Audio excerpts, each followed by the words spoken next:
யுத்தத்தில் ஜெயமெடுக்க உறவுகள் சீர் பொருந்த, குடும்ப உறவுகள் சீர் பொருந்த, சமாதானம் நான் பெற்றிட, மனதில் சமாதானம் நான் பெற்றிட, புது கிருபை தாரும் தேவா, புது பலனை தாரும் தேவா, புது கிருபை தாரும் தேவா, புது பலனை தாரும் தேவா, புதிய நாளுக்குள் என்னை நடத்தும், புதிய கிருபையால் என்னை வரப்போம், புதிய மாதத்திற்குள் என்னை நடத்தும், புதிய கிருபையால் என்னை நிரப்பும், புது கிருபை தாரும் தேவா, புது பலனை தாரும் தேவா, புது கிருபை தாரும் தேவா, புது பலனை தாரும் தேவா, புதிய நாளுக்குள் என்னை நடத்தும், புதிய கிருபையால் என்னை நிரப்பும், புதிய நாளுக்குள் என்னை நிரப்பும், புதிய கிருபையால் என்னை நிரப்பும், புதிய நாளுக்குள் என்னை நடத்தும், புதிய கிருபையால் என்னை நிரப்பும், புதிய நாளுக்குள் என்னை நடத்தும், புதிய கிருபையால் என்னை நிரப்பும். ஜெபிக்கிற நேரம். நீங்கள் நின்று கொண்டாலும் சரி, அமர்ந்து கொண்டாலும் சரி, இந்த ஜெபத்திலே முழுமையாய் பங்கெடுப்பதற்குண்டான முயற்சியை எடுப்போம். நம்பிக்கையோடு வந்திருக்கிறோம். இந்த மாதத்தினுடைய முதல் செவ்வாய்க்கிழமையிலே அந்தோனியாவுடைய இந்த தெய்வீக திருத்தலத்துக்கு சென்று வழிபாட்டிலே பங்கெடுத்தாள். என் குறைகள் நீங்கும், என் பிரச்சனைகள் நீங்கும், என் கண்ணீர் போகும், என்னுடைய கவலைகள் போகும், என்னுடைய வாழ்க்கையிலே மகிழ்ச்சி கிடைக்கும், என் வாழ்க்கையிலே நிம்மதி கிடைக்கும், திருப்தி கிடைக்கும், என்னுடைய நோய்கள் நீங்கும், என்னுடைய வியாதிகள் நீங்கும், என்னுடைய உடல் வருத்தங்கள் நீங்கும், நான் சுகம் பெறுவேன், நலம் பெறுவேன், என்னுடைய குடும்பத்திலே சமாதானம் ஏற்படும், சந்தோஷம் ஏற்படும், என் குடும்பத்தை வாட்டி வதைக்கக்கூடிய எல்லா கடந்தொல்லைகள் நீங்கும், மன பாரங்கள் நீங்கும் என்று சொல்லி நிறைய கவலைகளோடும் கண்ணீரோடும் கஷ்டத்தோடு வந்திருக்கிற என் அருமையான மகனே, மகளே, தெய்வீக பிள்ளைகளை, ஏதோ நம்மை ஆசீர்வதிக்கக்கூடிய கடவுள் ஏதோ நமக்கு முன்பாக இருக்கிறார். இந்த நற்செய்தி வாசகத்தில் நான் வாசிக்க போகிறோம். ஆண்டவர் தன்னுடைய உடலை பற்றி, நற்கனை பற்றி பேசுகிறார். விண்ணில் இருந்து இறங்கி வந்த உணவு நானே, என்னை உண்போன் ஒருபோதும் சாகான். நம்முடைய வாழ்க்கையில் நாம் செத்து மடிந்து கொண்டு இருக்கிறோம். வாழ்கிற போதே நாம் செத்து கொண்டிருக்கிறோம். பலவிதமான துன்பங்கள், துயரங்கள், வேதனைகள், அவமானங்கள், இழுக்குகள், இக்கட்டுகள், தோல்விகள், பிரச்சனைகள் என்று சொல்லி ஒவ்வொரு நாளும் நம்முடைய மகிழ்ச்சியை இழந்து, நிம்மதியை இழந்து, என்னடா வாழ்க்கை என சொல்லி நாம் வாழ்ந்து கொண்டிருக்கிறோம். ஏதோ ஆண்டு சொல்கிறார், வாழ்வு தருகிற உணவு நானே. பிரியமானவர்களே, வாழ்வு கொடுக்கக்கூடிய கடவுள் இங்கே இருக்கிறார். உங்களை வாழ வைக்கக்கூடிய தெய்வம் இங்கே இருக்கிறார். நான் வாழ்கிறேன், நீங்களும் வாழ்வீர்கள் என்று சொன்ன தேவன் இங்கே இருக்கிறார். ஏதோ ஆண்டவரை உற்று பாருங்கள். ஆண்டவரிடம் உங்களுடைய மனதை திறந்து, மனதுக்குள் இருக்கக்கூடிய எல்லா கவலைகளையும் கஷ்டங்களையும் ஆண்டவருடைய கரத்தில் ஒப்புக் கொடுங்க. அன்னைக்கு அந்த தாவீதின் மகனை என் மீது இறங்கும் என்று சொல்லி இந்த பார்வையற்றும் வேண்டினானே, ஆண்டவருடைய ஆடையினுடைய விளிம்பை தொட்டால் நான் சுகம் பெறுவேன் என்று சொல்லி நம்பிக்கையோடு அந்த பெண் இயேசுவை தொட்டாலே, ஆண்டவரே உனக்கு விருப்பமாயிருந்தால் எங்களை குணப்படுத்தும் என சொல்லி தொழுநோயாளர்கள் வேண்டினார்களே, ஆண்டவரே மேசின் கீழே இருக்கக்கூடிய அந்த ரொட்டி துண்டுகளை நாய்கள் கூட தின்னுமே என்று சொல்லி நம்பிக்கை வெளிப்படுத்தினாலே, அந்த நம்பிக்கையை ஆண்டவருடைய ஒரு வார்த்தை சொல்லுவேன், என்னுடைய ஊழியன் குணமடைவான் என்று சொல்லி அந்த 100 தலைவன் சொன்னானே, அந்த நம்பிக்கையோடு ஓடி நிமிர்ந்து ஜெபியுங்கள். இந்த மாசத்துல உங்க கண் முன்னாடி இருக்கக்கூடிய கவலையை, உங்க கண் முன்னாடி இருக்கக்கூடிய பிரச்சனையை, உங்க கண் முன்னாடி இருக்கக்கூடிய சவால்களை, நீங்கள் சந்திக்க போகக்கூடிய மிகப்பெரிய பிரச்சனைகளை இந்த தேவனிடம் ஒப்பு கொடுத்து உடனே விடாம் மௌனமாய் ஜெபியுங்கள்.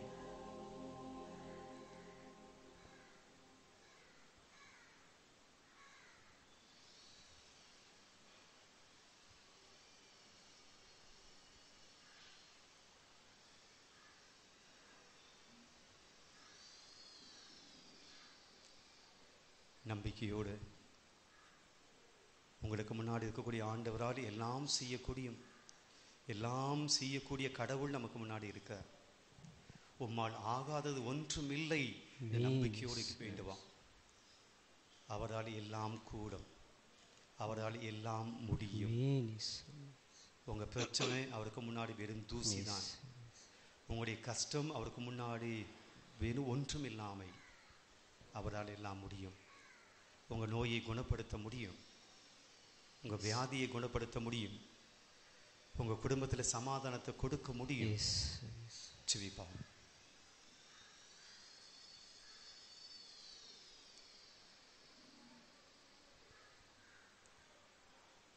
எல்லாம் சேர்ந்து விண்ணப்பத்தை கேட்பவரே என்று சொல்லி நாம் இப்போது ஜெபித்திருக்கிற எல்லா விண்ணப்பங்களையும் ஆண்டவருடைய கரத்தில் ஒப்புக் கொடுப்போம். விண்ணப்பத்தை கேட்பவரே, விண்ணப்பத்தை கேட்பவரே, என் கண்ணீரை காண்பவரே, நம்பிக்கையோடு சுகம் தருபவரே, ஸ்தோத்திரம் ஏசையா. நம்பிக்கையோடு சேர்ந்து பாடுவோம். விண்ணப்பத்தை கேட்பவரே, என் கண்ணீரை காண்பவரே, சுகம் தருபவரே, ஸ்தோத்திரம் ஏசையா. எல்லாம் கூடும், உம்மால் கூடும், எல்லாம் கூடும், ஒரு வார்த்தை சொன்னால் போதும், உம்மால் கூடும், எல்லாம் கூடும், ஒரு வார்த்தை சொன்னால் போதும். ஐயா ஒரு வார்த்தை சொன்னால் போதும், ஐயா ஒரு வார்த்தை சொன்னால் போதும். விண்ணப்பத்தை கேட்பவரே, என் கண்ணீரை காண்பவரே, சுகம் தருபவரே, ஸ்தோத்திரம் ஏசையா. மனதுருகி கரம் நீட்டி அதிசயம் செய்பவரே, மனதுருகி கரம் நீட்டி அதிசயம் செய்பவரே, ஐயா அதிசயம் செய்பவரே, ஐயா அதிசயம் செய்பவரே, நம்பிக்கையோடு என் விண்ணப்பத்தை கேட்பவரே, கரங்களை உயர்த்தி என் கண்ணீரை காண்பவரே, சுகம் தருபவரே, ஸ்தோத்திரம் ஏசையா. Praise the Lord. Praise the Lord. Praise the Lord. Praise the Lord. Praise the Lord. Praise the Lord. இயேசுவே ஆண்டவர், இயேசுவே ஆண்டவர், இயேசுவே ஆண்டவர், இயேசுவே ஆண்டவர், இயேசுவே ஆண்டவர், இயேசுவே ஆண்டவர், இயேசுவே நல்லவர், இயேசுவே நல்லவர், இயேசுவே நல்லவர், இயேசுவே வல்லவர், இயேசுவே நல்லவர், இயேசுவே நல்லவர், இயேசுவே வல்லவர், இயேசுவே வல்லவர், இயேசுவே வல்லவர், இயேசுவே வல்லவர், இயேசுவே வல்லவர், இயேசுவே வல்லவர், இயேசுவே குணப்படுத்துபவர், இயேசுவே குணப்படுத்துபவர், இயேசுவே குணப்படுத்துபவர், இயேசுவே குணப்படுத்துபவர், இயேசுவே குணப்படுத்துபவர், இயேசுவே குணப்படுத்துபவர், இயேசுவே விண்ணப்பத்தை கேட்பவர், இயேசுவே என் விண்ணப்பத்தை கேட்பவர், இயேசுவே விண்ணப்பத்தை கேட்பவர், இயேசுவே என் விண்ணப்பத்தை கேட்பவர், இயேசுவே விண்ணப்பத்தை கேட்பவர், இயேசுவே என் விண்ணப்பத்தை கேட்பவர். Praise the Lord. Praise the Lord. Praise the Lord. Praise the Lord. Praise the Lord. Hallelujah. Hallelujah. Hallelujah. Hallelujah. Hallelujah. Hallelujah. அமருவோம். விபிலியம் வைத்திருக்கிறவர்கள் இன்றைய நற்செய்தி நாம் சிந்திக்கப் போகிறோம். யோவான் நற்செய்தி அதிகாரம் 6. இறை வார்த்தைகள் 30 முதல் 35 முடிய.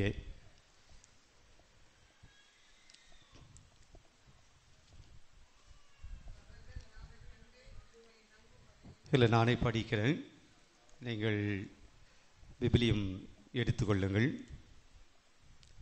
என்ன நடக்குது, இந்த வாசகத்துக்கு முன்னாடி என்ன நடந்துச்சு? எப்பவுமே நம்ம ஒரு வாசகம் படிக்கணும் அப்படின்னா அதுக்கு முன்னாடி இருக்கக்கூடிய பகுதியை படித்தாதான் அது நமக்கு நிறைய விஷயங்கள் புரியும். சில பேர் பைபிள் படிப்பாங்க, எப்படின்னா டெய்லி படிப்பாங்க. டெய்லி ஒரு வசனம். எப்படின்னா பைபிள் இருக்கும், அப்படி எடுப்பாங்க, ஏதோ பக்கத்தை ஓப்பன் பண்ணுவாங்க, அது ஒரு வாக்கியம் படிப்பாங்க, மூடிடுவாங்க. அடுத்த நாள் பைபிளை திறப்பாங்க, ஏதோ ஒரு பக்கத்தை எடுப்பாங்க, அதில் ஒரு வசனம் படிப்பாங்க, மூடிடுவாங்க. அதனால் ஒரு பிரயோஜனம் கிடையாது. ஏன்னா அந்த வசனம் புரியாது. அதுக்கு முன்னாடி இருக்கக்கூடிய வசனம், அதுக்கு பின்னாடி இருக்கக்கூடிய வசனம் என்ன சொல்லுது நமக்கு தெரியாமல் ஒரு வசனத்தை நாம் புரிந்து கொள்ள முடியாது. அப்போ இன்றைக்கி இந்த வாசகத்தை புரிஞ்சுக்கணும் அப்படின்னா அதுக்கு முன்னாடி இருக்கக்கூடிய பகுதியை நம்ம கொஞ்சம் தெரிஞ்சுக்கணும். யோவான் நற்செய்தி 6ஆம் அதிகாரம். எப்போவுமே நமக்கு மனசில் டக்குன்னு வர வேண்டிய ஒரு விஷயம் என்னென்னா, யோவான் நற்செய்தி என்ன வரும்? யோவான் நற்செய்தி 6ஆம் அதிகாரம். இயேசு அப்பங்களை பகிர்ந்து கொடுக்கிற நிகழ்வும், அதை தொடர்ந்து இயேசு நற்கருணையை பற்றி பேசக்கூடிய பகுதியும் தான் அந்த 6ஆம் அதிகாரம். ஓகேங்களா? இன்னைக்கு ஆண்டவர் இயேசு நற்கருணையை பற்றி பேசுகிறார். அதுக்கு முன்னாடி என்ன நடக்கிறது? இயேசு கலிலேயா கரைக்கு வருகிறார், அவர் போதிக்கிறார். இதுபோல் நிறைய மக்கள் உட்கார்ந்துருந்தாங்க. போதித்த பின்னாடி அவங்க பசியாக இருக்கிறாங்க. சீடர்கள் வந்து சொல்கிறாங்க, அனுப்பிடுங்க அப்படின்னு சொல்கிறாங்க. நாமளே இவங்களுக்கு உணவு கொடுப்போம் அப்படின்னு சொல்கிறாங்க. அங்கே ஒரு சிறுவனிடம் 5 அப்பங்களும் 2 மீன்களும் இருக்குது. அதை வாங்கி கொடுக்குறாங்க. அதை இயேசு ஜெபம் பண்ணி எல்லாருக்கும் கொடுக்கிறார். எல்லாம் வயிறார சாப்பிட்டாங்க. மீதியான உணவு எவ்வளோ இருந்துச்சு? 12 கோடைகள் இருந்தது. அதுக்கு பின்னாடி என்ன நடக்கிறது என்றால், இயேசு அக்கறைக்கு போங்கன்னு சொல்லி தன்னுடைய சீடர்களை அனுப்பிச்சிடுவார். கலிலேயா கரையின் இந்த பகுதியிலிருந்து அந்த கரைக்கு போங்க அப்படின்னு சொல்லி சீடர்கள் போவாங்க படகுல. அது போகிற போது கடல் கொந்தளிக்கும். அப்போது இயேசு கடல் மீது நடந்து வருவார். இது முடிஞ்சிடும். இயேசு அந்த பக்கம் போன உடனே அடுத்த நாள் என்ன நடக்கணும்? இந்த சாப்பிட்டாங்களே மக்கள் 5000 பேர், அவர்கள் இயேசுவை தேடி அந்த இடத்துக்கு வருவாங்க. எங்கே? அந்த உணவு கொடுத்த இடத்துக்கு வருவாங்க. இயேசு அங்கே இருக்கிறாரா? இயேசு அங்கே இருந்தாரா? இல்லை. எங்கே போயிட்டாரு? அக்கறைக்கு போயிட்டார். படகோடு தன்னுடைய சீடர் அக்கறைக்கு போயிட்டார். கேள்விப்படுறாங்க. இவங்க உடனே அப்படியே சுற்றிக்கிட்டு இயேசு வரத்துக்கு முன்னாடி அங்கே போயிடுறாங்க. இயேசு வரத்துக்கு முன்னாடி எவ்வளோ வேகமாக ஓடிக்காம பாருங்க. ஏன் போனாங்க இயேசுவை தேடி? நேற்று நமக்கு நல்ல ஒரு சாப்பாடு கிடைச்சது, நான்வெஜ் கிடைச்சது வித் ஃபிஷ். சாதாரண அப்பம் கிடையாது, ஃபிஷ்ஷோடு கொடுத்தாரு. சுட சுட அப்பம், சுட சுட மீன். அதனால் நல்ல திருப்தியாக சாப்பிட்டு இன்றைக்கும் போவோம் என்று சொல்லி சீடர்கள் இயேசு கரையை வருவதுக்கு முன்னாடி அவங்க வந்து நிற்கிறாங்க. உடனே சீடர்கள் சொல்கிறாங்க, மக்கள் சொல்கிறாங்க, இயேசுவே எப்போ இங்கே வந்தீங்க? நாங்கள் அங்கே தேடிட்டு இருந்தோம். இயேசு கொஞ்சம் கோபமாக சொல்கிறாரு, நீங்கள் என்னை ஏன் தேடின்னு எனக்கு தெரியும், எதற்காக என்னை தேடி வருகிறேன் என்று எனக்கு தெரியும். நீங்கள் நான் புதுமையை செஞ்சதுனால தேடலை, வயிறார அப்பங்களை உண்டதனால் என்னை தேடுகிறீர்கள். இயேசு ஒரு முக்கியமான விஷயத்தை தொடங்குறார். வயிறார உண்டதுனால என்னை தேடுறீங்க, அப்படி என்னை தேடி வராதிங்க. வயிறார உண்பதற்காக என்னை தேட வேண்டிய அவசியம் இல்லை. அழிந்து போகும் உணவுக்காக உழைக்காதீங்க. அழிந்து போகிற உணவுக்காக என்னை தேடி கஷ்டப்பட்டு வராதிங்க.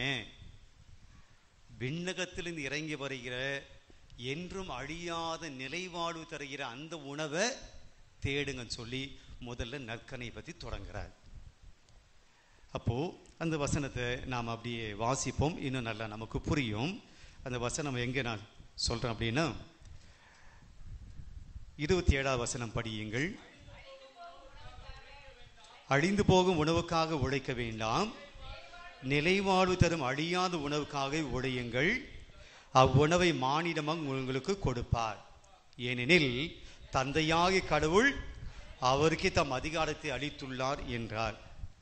அவங்க அவரை நோக்கி, எங்கள் செயல்கள் கடவுளுக்கு ஏற்றவையாக இருப்பதற்கு நாங்கள் என்ன செய்ய வேண்டும் என்று கேட்டார்கள். இப்போ அவர் சொல்றாரு, அழிந்து போகும் உணவுக்காக தேடி வராதிங்க, அழியாத உணவுக்காக, கடவுள் தரக்கூடிய அழியாத உணவுக்காக தேடுங்க. அப்போ அவங்க கேட்குறாங்க, கடவுளுடைய செயல்களை செய்யறதுக்கு நாங்கள் என்ன செய்யணும்? அது இயேசு சொல்றாரு, அவர் அவர்களை பார்த்து, கடவுள் அனுப்பியவரை நம்புவதே கடவுளுக்கு ஏற்ற செயல். கடவுள் யாரை அனுப்பினார்? கடவுள் யாரை அனுப்பினார்? இயேசுவை தான் அனுப்பினார். அப்ப கடவுளுக்கு ஏற்ற செயல் எது? இயேசுவை நம்புவது. அப்பாவுக்கு ஏற்ற செயல் எது அப்படின்னா அவருடைய மகனை நம்புவது. இப்போ அவங்க கேட்குறாங்க, நாங்கள் உம்மை கண்டு, அதாவது நீ தான் கடவுளுடைய மகன், கடவுள் தான் உங்களை அனுப்புனாரு என்று உங்களை நம்புவதற்கு, நீ கடவுளுடைய மகன்தான் அப்படின்னு சொல்லி உங்களை நம்புவதற்கு ஏதாவது ஒரு அடையாளத்தை காட்டு அப்படின்னு சொல்றாங்க. அடையாளத்தை காட்டு. ஏன் அப்படின்னா, கடவுள் மோயிசன் அமிச்சாரு எங்க முன்னோர்களை எல்லாம் பாதுகாப்பதற்கு, எகிப்திலிருந்து கூட்டின்னு வரதுக்கு. அந்த மோயிசன் கடவுளுடைய மனிதர். எப்படி அவர் கடவுளுடைய மனிதர் என்பதை நிரூபிச்சாரு. எங்க முன்னோர்கள் எல்லாம் பாலைவனத்துல பசியா இருந்தாங்க. அப்ப போயிட்டு மோயிசன் கிட்ட சொல்றாங்க, நாங்க பசியா இருக்கிறோம், எங்களை சாகடிக்குவா வந்தீர் அப்படின்னு சொல்லி, சாகடிக்க கூட்டிட்டு வந்தீங்க அப்படின்னு எங்க முன்னோர்கள் மோயிசன் கிட்ட கேட்டபோது மோயிசன் என்ன பண்ணாரு தெரியுங்களா? வானத்திலிருந்து எங்களுக்கு மன்னாவை வர வச்சார். அவர் கடவுளுடைய மனிதர், இறைவாக்கினர் என்பதை மோயிசன் அங்க நிரூபிச்சார். வானத்திலிருந்து மன்னாவை கொடுக்கக்கூடிய அளவுக்கு அவர் கடவுளுடைய மனிதர் என்பதை நிரூபிச்சார். நீ என்ன பண்ற? நீ கடவுளுடைய மகன் என்பதுக்கு என்ன பண்ற? ஏசு என்ன பண்ணல? ஏசு என்ன பண்ணல? இதுக்கு முன்னாடி என்ன நடந்துச்சு? ஏங்க இவ்வளோ தாங்க சொல்லிட்டு வந்தேன். இதுக்கு முன்னாடி என்ன நடந்துச்சு? எத்தனை அப்பத்தை எத்தனை பேர் கொடுத்தாரு? 5 அப்பம் 2 மீன் 5000 பேர் கொடுத்தார். மிகப்பெரிய புதுமை. ஆனால் இவனுக்கு இப்போ கேட்குறாங்க, நீ கடவுளுடைய மகன் என்பதை நாங்கள் நம்புவதற்கு இன்னொரு அடையாளத்தை காட்டு, இன்னொரு புதுமையை காட்டு, இன்னொரு அரும் அடையாளத்தை காட்டு. பிரியமானவர்களே, முதல் செய்தி இங்கே எடுத்துக்கொள்வோம். கடவுளை நம்பாதவர்கள் எத்தனை புதுமைகள் தங்களுடைய வாழ்க்கையில வந்தாலும் அவங்க நம்ப மாட்டார்கள். கடவுள் மேல நம்பிக்கை இல்லாதவங்க, கடவுள் மேல ஆணித்தரமான நம்பிக்கை இல்லாதவர்கள் நம்முடைய வாழ்க்கையில எத்தனை புதுமைகள் வந்தாலும் இன்னொரு புதுமை எனக்கு காட்டு, இன்னொரு புதுமை எனக்கு செய்ய, அப்ப நான் நம்புறேன், அப்ப நான் நம்புறேன். அப்படியாகத்தான் அவருடைய வாழ்க்கை ஓடிக்கொண்டிருக்கும். சில சமயத்துல நாமும் அப்படித்தான் புதுமைகளை மட்டுமே கேட்டுக்கொண்டிருக்கிறோம்.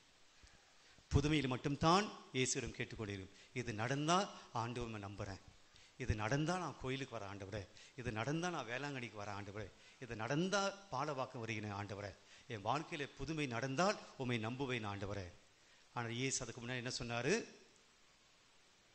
தந்தை அனுப்பியவரை நம்புவதே கடவுளுக்கு ஏற்ற செயல். அற்புதத்தை நம்புவதல்ல, புதுமையை நம்புவதல்ல, அவர் செய்யக்கூடிய நல்ல காரியங்களை நம்புவதல்ல, நல்ல காரியங்களை செய்யக்கூடிய கடவுளை நம்புவது. போன சண்டே கூட நான் சொன்னேன் morning திருப்பலியில, we always believe blessings, we always believe blessings. கடவுளுடைய ஆசீர்வாதத்தை நான் நம்புவோம், ஆசீர்வதிக்கிற கடவுளை நம்புவதில்லை. நம்முடைய வாழ்க்கையில் நடக்கக்கூடிய நல்ல காரியங்களை நம்புவோம், நல்ல காரியங்களை கொடுக்கக்கூடிய கடவுளை நம்புவதில்லை. அதான் இங்க சொல்றாரு, கடவுளை நம்புவது எதுன்னா கடவுள் அனுப்பிய என்ன நம்புவது. நான் செய்யக்கூடிய அற்புதங்களை பார்த்து என்ன நம்ப வேண்டாம், நான் செய்யக்கூடிய அதிசயங்களை பார்த்து என்ன நம்ப வேண்டாம். ஏன்னா அதிசயங்கள் எப்போதும் நம்ம வாழ்க்கையில நடந்து கொண்டே இருக்காது, அற்புதங்கள் எப்போதும் நம்ம வாழ்க்கையில நடந்து கொண்டே இருக்கும் என்று எதிர்பார்க்கவும் முடியாது, கூடாது. அப்ப அற்புதங்களை காட்டிலும் அற்புதம் செய்யக்கூடிய கடவுளை நம்பணும். இதுதான் முதல் செய்தி. பல பேர் அப்படி இருக்குமா? அற்புதங்களை நம்புகிறோமா அல்லது அற்புதம் செய்யக்கூடிய கடவுளை நம்புகிறோமா? எதை நம்புறோம்? பொய் சொல்லக்கூடாது, கடவுள் முன்னாடி இருக்காது. கடவுளை நம்புகிறோமா அல்லது கடவுளுடைய அந்த அற்புதத்தை நம்புகிறோமா? பல சமயத்தில் பிரைஸ் லார்ட், பிரைஸ் லார்ட். இப்போ ஆண்டவர் சொல்றாரு, நற்செய்திக்கு வருவோம். இப்போ என்ன நடக்குது அப்படின்னா, அவர் சொல்ல, நாங்கள் உம்மை கண்டு நம்பும் வகையில் நீர் என்ன அரும் அடையாளம் காட்டுகிறீர், அதற்காக என்ன அரும் செயல் செய்கிறீர் அப்படின்னு கேட்குறாங்க. எங்கள் முன்னோர் பாலைவனத்தில் மன்னாவை சாப்பிட்டாங்க, மோயிசன் கொடுத்தார். இப்போ இயேசு சொல்கிறாரு, இன்னைக்கு வாசகம் வருது, நற்செய்தி வாசகத்தை நாம் பூசையில் படிக்க போகிறோம். 34வது வசனம், அவர்கள் கேட்டார்கள். அதுக்கடுத்து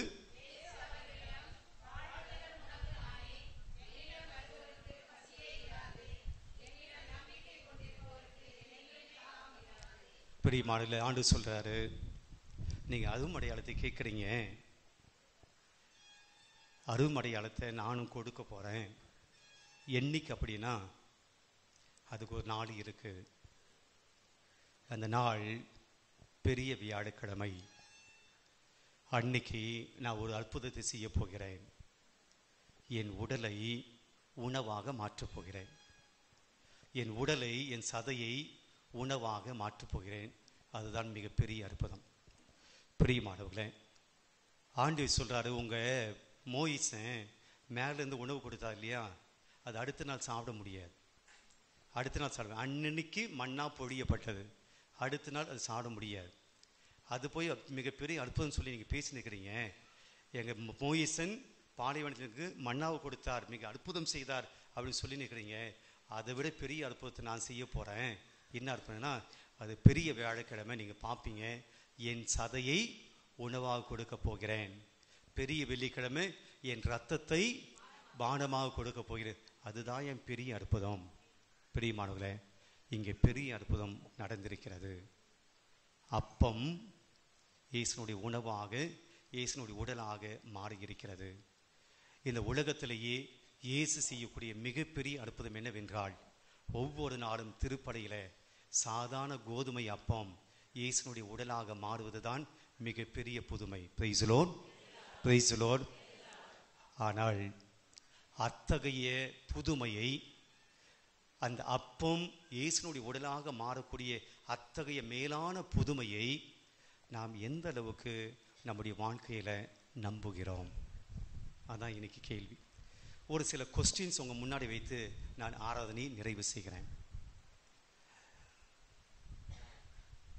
அன்னை தெரேசா சொல்லுவாங்க, கத்தோலிக்க கிறிஸ்தவர்கள் இந்த நற்கனுடைய மேன்மையை மட்டும் தெரிஞ்சுக்கிட்டாங்க அப்படின்னா கத்தோலிக்க திருச்சபை விட்டு போக மாட்டாங்க.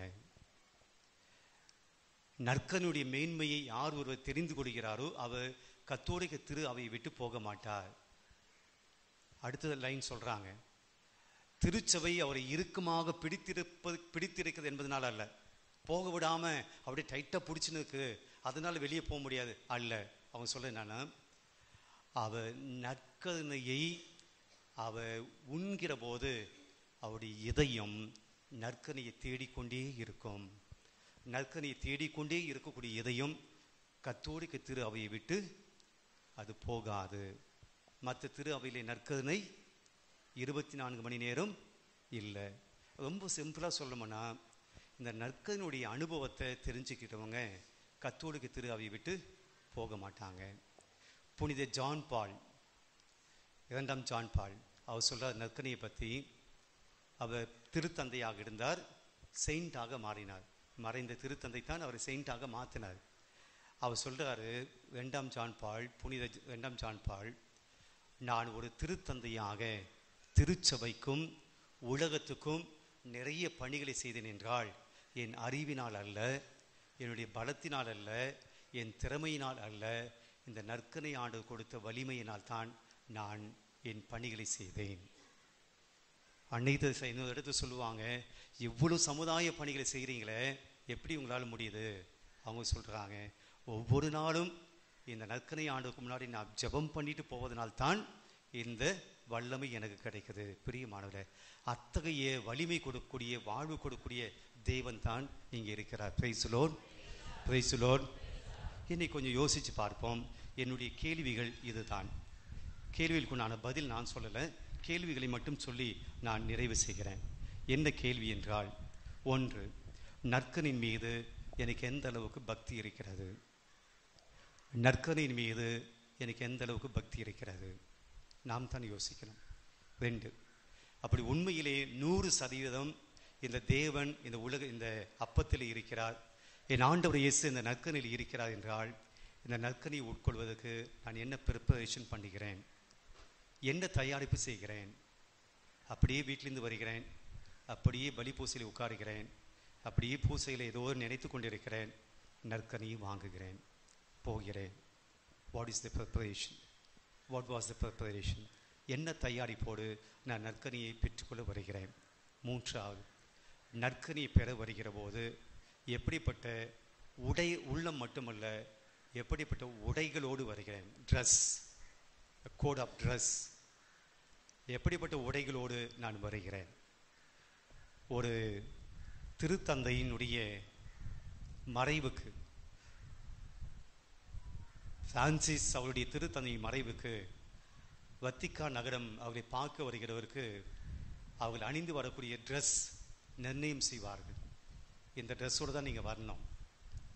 நம்முடைய பிரதமர் நீங்கள் சந்திப்பதற்கு ட்ரெஸ் கோட் இருக்கிறது, இப்படியாகத்தான் நீங்கள் வர வேண்டும், இப்படி தான் நீங்கள் போகணும், கண்டமேனிக்கு போக முடியாது. ஐடி ஜாபுக்கு போகிற போல் ஷார்ட்ஸ் எல்லாம் போட்டு போக முடியாது. இப்போ அதெல்லாம் வந்துடுச்சு. ஒரு காலத்தில் எப்படின்னா போக முடியாது, இப்போ போகலாம், ஒன்றும் பிரச்சனை இல்லை. நீங்கள் வீட்டில் இருக்க போய் ஆஃபீஸ் கூட போகலாம், ஷார்ட்ஸ் போட்டு போகலாம், ட்ராக்ஸ் போட்டு போகலாம், டிஷர்ட் போட்டு போகலாம் அப்படின்னு சொல்லி. ஒரு மேன்மையான மனிதர்களை சந்திப்பதற்கு நாம் எப்படி ஆடைகளை அணிந்து போகிறோம்? சாதாரண மனிதர்களை சந்திப்பதற்கு. ஆனால் இந்த தேவனை சந்திக்க வருகிற போது, தேவனுடைய சரீரத்தை உட்கொள்ள வருகிற போது, நான் என் உடலை எந்த அளவுக்கு தூய்மையாக பரிசுத்தமாக, மனசை மட்டும் இல்லை, என்னுடைய அப்பீரியன்ஸ், நான் திருப்பலியில் எப்படி நிற்கிறேன்? தியானத்துக்கு வந்த தந்தையர்கள் சொன்னாங்க,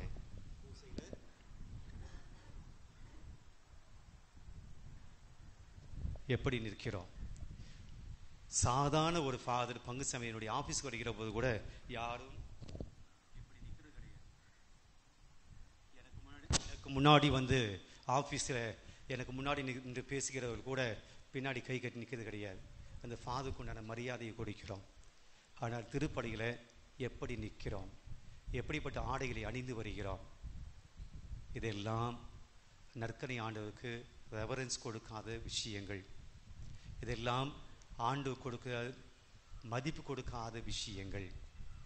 அதை விட நான் அடிக்கடி சொல்வது, இந்த தேவனுக்கு முன்னாடி உங்கள் செல்ஃபோனை நோண்டுவது, உங்கள் செல்ஃபோன் எடுத்து இங்கே மெசேஜ் பார்ப்பது, இங்கே மெசேஜ் அனுப்புவது, இங்கே மற்ற காரியங்களை நீங்கள் செய்து கொண்டிருப்பது எல்லாமே இந்த வாழும் தெய்வத்துக்கு எதிரான காரியங்கள். இந்த தெய்வத்துக்கு எதிரான காரியங்கள். ஆண்டவர் சொல்கிறார், சாதாரண அப்பத்தில் நான் மிகப்பெரிய வல்லமையுள்ள தேவன் உனக்காக நீ இறங்கி வரேன், நீ மதிப்பில்லாமல் நின்று கொண்டிருக்கிறாய். ஒரு அப்பாவுக்கு முன்னாடி பிள்ளை ஒழுங்கா இல்லாமல் இருந்தால் உங்களுக்கு கோபம் வருதா இல்லையா?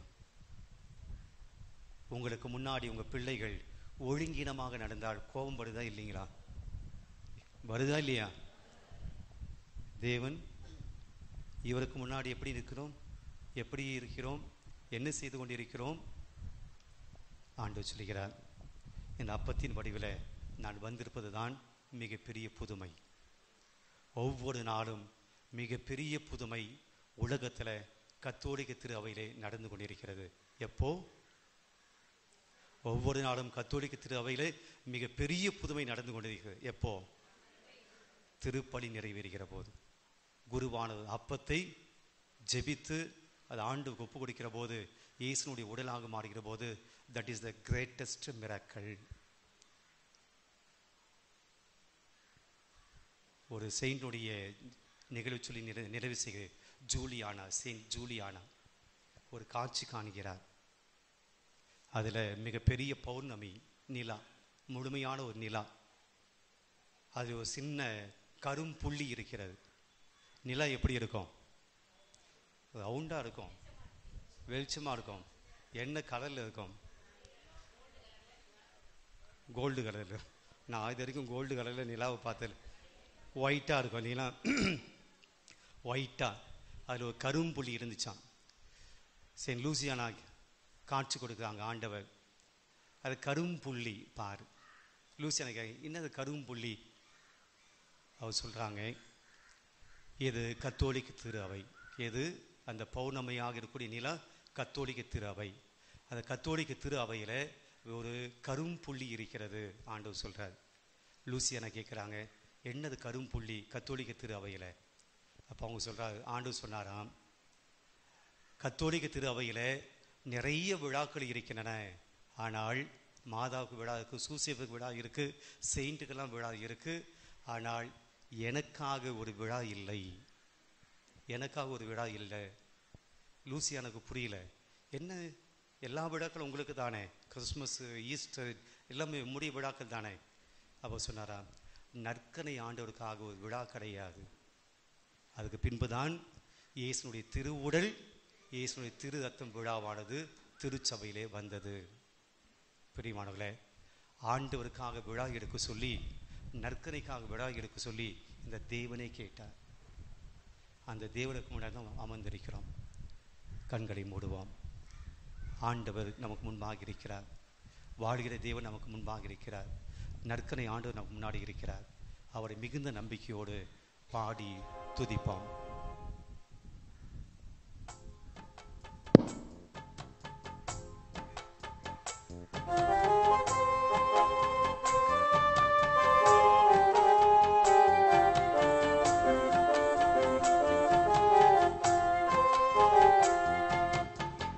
நற்கருணை நாதரே என் துணையாக வாருமே. நற்கருணை நாதரே துணையாக வாருமே. நற்கருணை நாதரே என் துணையாக வாருமே. நற்கருணை நாதரே என் துணையாக வாருமே. மாறாத பாசம் வைத்தேயுவேளை துணையாக வாருமே. துணையாக வாருமே. மனம் திறந்து பேச மறுரூபமாகிட துணையாக வாருமே. துணையாக வாருமே. நற்கருணை நாதரே துணையாக வாருமே. நற்கருணை நாதரே துணையாக வாருமே.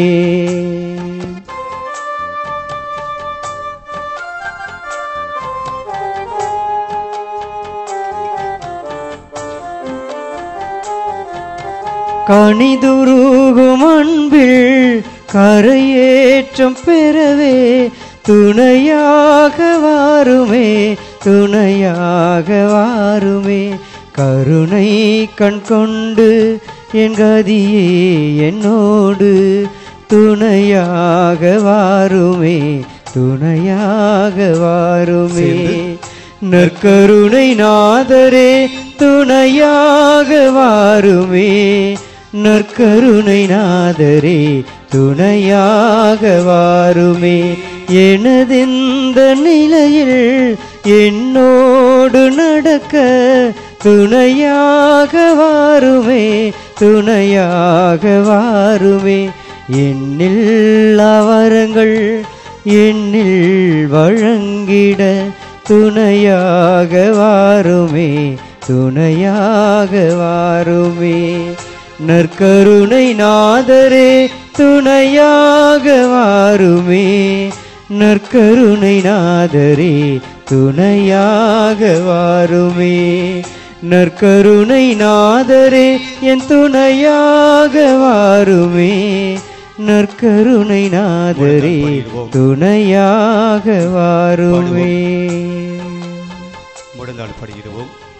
நற்கருணை நாதரே என் துணையாக வாருமே. நற்கருணை நாதரே துணையாக வாருமே.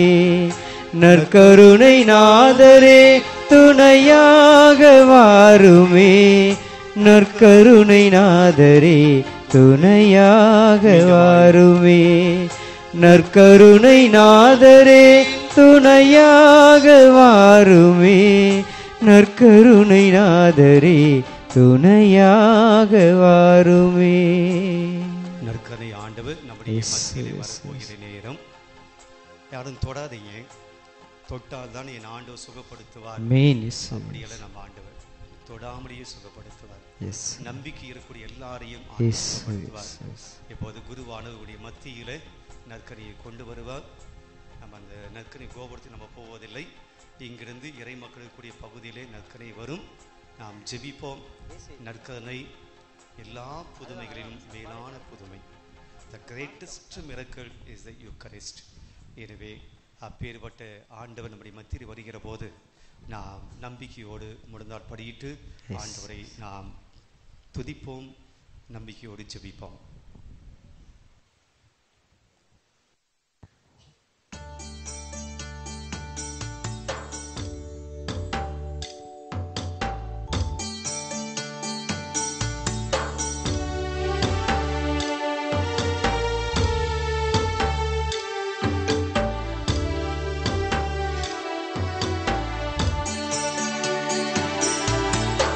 இயேசுவை நீ தொட்டால் போதும், என் உடலெல்லாம் அற்புதம் காணும். இயேசுவை நீர் சொன்னால் போதும், என் மனமெல்லாம் சுகமாய் மாறும். இயேசுவை நீ தொட்டால் போதும், என் உடலெல்லாம் அற்புதம் காணும். இயேசுவே நீர் சொன்னால் போதும், என் மனமெல்லாம் சுகமாய் மாறும்.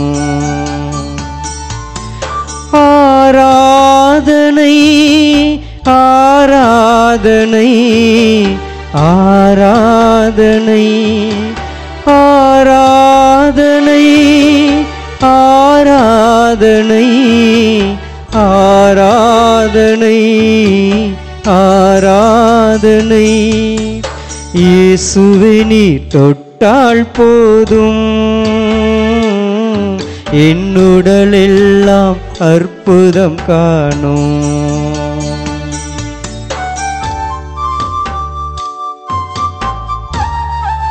ஜெபியுங்கள். புதுமைகள் செய்யக்கூடிய தேவன் உங்கள் மத்தியிலே வருகிறார். அற்புதங்கள் செய்யக்கூடிய கடவுள் உங்களுடைய மத்தியிலே வருகிறார். அதிசயங்கள் செய்யக்கூடிய கடவுள் உங்களுடைய மத்தியிலே வருகிறார். நம்பிக்கையோடு பாடுவோம், ஜெபிப்போம்.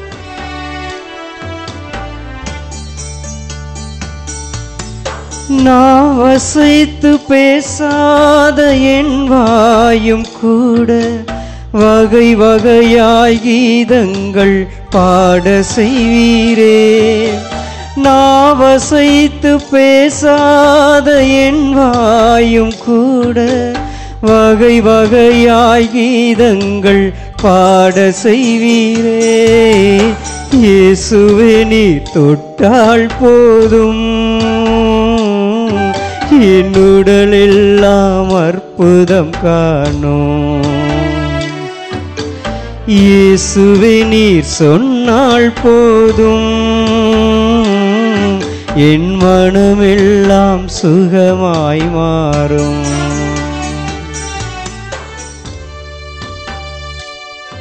முடக்கு வாதமுற்றவனை தொட்ட கடவுள், பார்வையற்றவனை தொட்ட கடவுள், இறந்து போன லாசரை தொட்ட கடவுள், உயிர்ப்பித்த கடவுள் இதோ உங்கள் மத்தியிலே வருகிறார். ஆண்டு உங்களை தொடுகிறார், உங்கள் நோயை தொடுகிறார், உங்களுடைய உள்ளத்தை தொடுகிறார். பாடுவோம். ஒளியும் கேட்காத என் காதும் கூட அயராது உன் வார்த்தை கேட்க செய்வீரே. ஒளியும் கேட்காத என் காதும் கூட அயராது உன் வார்த்தை கேட்க செய்வீரே. இயேசுவே நீ தொட்டால் போதும், என் உடலெல்லாம் அற்புதம் காணும். இயேசுவே நீர் சொன்னால் போதும், என் மனமெல்லாம் சுகமாய் மாறும். ஆண்டோடைய வல்லமையுள்ள பிரசன்னம் இதோ நம்முடைய மத்தியிலே மீண்டுமாய் வந்து கொண்டிருக்கிறது. ஆண்டவர் நம்மை பார்த்து வந்து கொண்டிருக்கிறார். ஆண்டவரை நாம் உற்று பார்ப்போம். எழுந்து நின்று ஆண்டவரை நாம் உற்று பார்த்து, ஆண்டவரை என்னை தொடும் ஆண்டவரே, என் குடும்பத்தை தொடும் ஆண்டவரே, என் கணவனை தொடும் ஆண்டவரே, என்னுடைய மனைவியை தொடும் ஆண்டவரே, என்னுடைய தந்தையை தாயை தொடும் ஆண்டவரே, யாரெல்லாம் நோயோடு குடும்பத்தில் இருக்கிறார்களோ அவரை தொடும் ஆண்டவரை சொல்லி பாடுவார். எழிலேதும் காணாத என் கண்ணும் கூட வரமான உன்வதனம் காண செய்வீரே. எழில் ஏதும் காணாத என் கண்ணும் கூட வரமான உன்வதனம் காண செய்வீரே. இயேசுவே நீர் தொட்டால் போதும் என் உடலெல்லாம் அற்புதம் காணும். இயேசுவே நீர் சொன்னால் போதும் என் மனமெல்லாம் சுகமாய் மாறும்.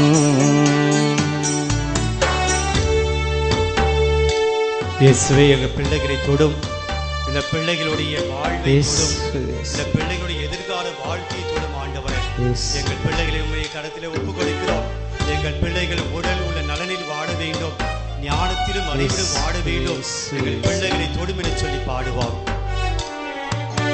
செயலேதும் அறியாத என் கைகள் கூட விலகாத உன் கரங்கள் பற்ற செய்வீரே. செயல் ஏதும் அறியாத என் கைகள் கூட விலகாத உன் கரங்கள் பற்ற செய்வீரே.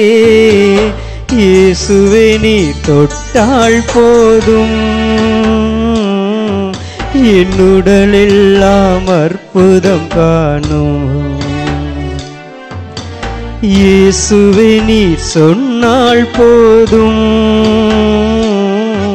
என் மனமெல்லாம் சுகமாய் மாறும்.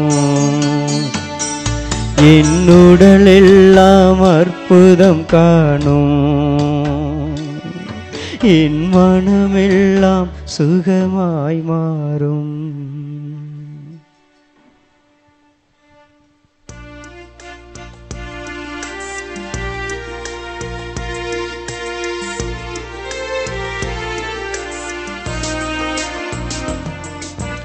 மாண்புயரிவ் அருள் சாதனத்தை தாழ்ந்து பணிந்தே ஆராதிப்போம்.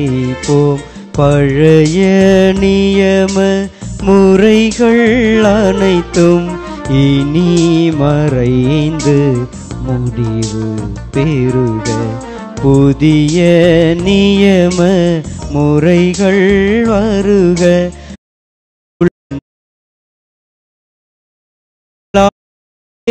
மனிதன் அறிய இயலா குறைகள் நீக்க விசுவாசத்தின் உதவி பெறுக. பிதாவர்க்கும் சுதனிவர்க்கும் புகழ்ச்சியோடு வெற்றியார்க்கும். மீட்பின் பெருமை மகிமையோடு வள்ளிமை வாழ்த்து யாவோம் ஆக. இருவர் இடமாய் வருகின்றவராம் தூய ஆவி ஆனவர்க்கும் அளவில்லாத சம புகழ்ச்சி என்றுமே உண்டாகுக.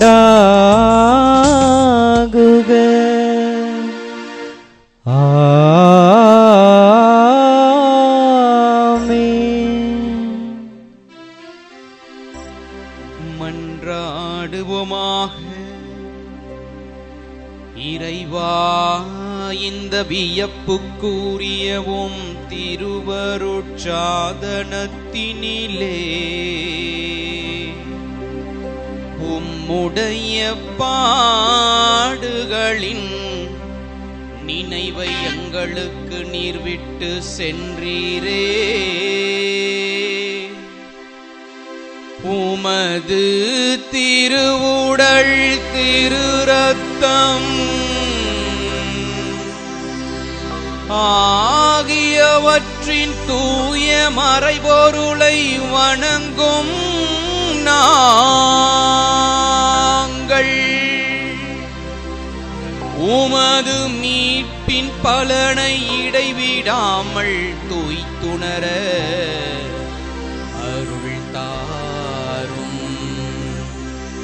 தந்தையாகிய இறைவனோடு தூய ஆவியாரின் ஒன்றிப்பில் இறைவனாய் என்றென்றும் வாழ்ந்து ஆட்சி செய்கின்றவர் நீரே.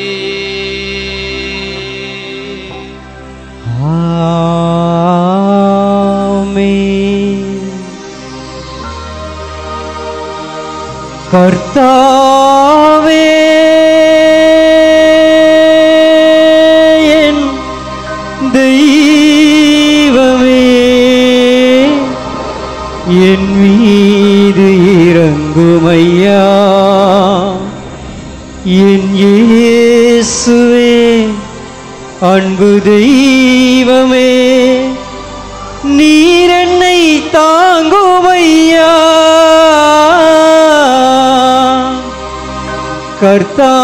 கர்த்தாவே,